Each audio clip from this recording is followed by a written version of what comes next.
A video response to my own video is a first for me, but I read this morning of a debate which fits my last video on independent thinking.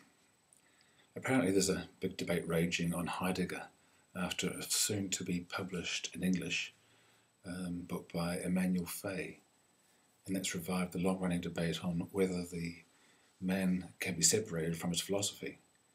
Fay argues that fascist and racist ideas are so woven into the fabric of Heidegger's theories that they no longer deserve to be called a philosophy, and his works and the many fields built on them need to be re-examined in case the spread of sinister ideas as dangerous to modern thought as the Nazi effect on the exterminated peoples were.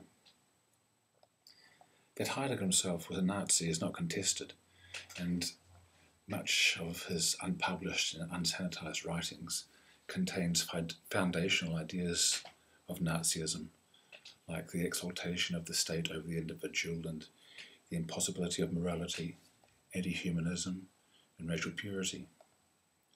But the idea that this disqualifies him from consideration and respect brings up for me more important issues that arise from the unacknowledged metaphors that shape our understanding of mind and thought and mimetic contamination. If intellectual purity became a criterion for consideration, what would be left? Firstly, you'd have to throw out Plato, whose totalitarian ideas on controlling the Republic gave ideas to fascist and communist regimes in the last century. And don't forget St. Paul. His ideas sanctified the oppression of women for 2,000 years. And for evidence of the tragic futility and viciousness and stupidity of this sort of sanitization campaigns, we have the McCarthy era. The problem arises, I think, from the conceptual metaphor that we understand mind and thinking, and it plays a big part in this reaction against holders of dangerous ideas. Listen, for example, to Bill O'Reilly's mindless attempts to smother so-called progressives and other holders of un-American ideas.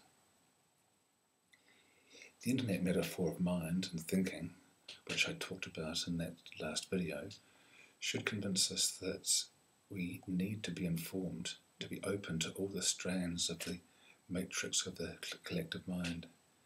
Ideas are so subtle, pervasive, nuanced, that we just can't untangle them from the matrix. The evils of Nazism have many strands within that tapestry, and trying to remove them by pulling out Heidegger is about as futile as trying to remove the air molecules from Caesar's last breath, or Heidegger's for that matter, from the air that we breathe. These ideas are humanity's, not Heidegger's, just as loving kindness is mankind's, not Christ's.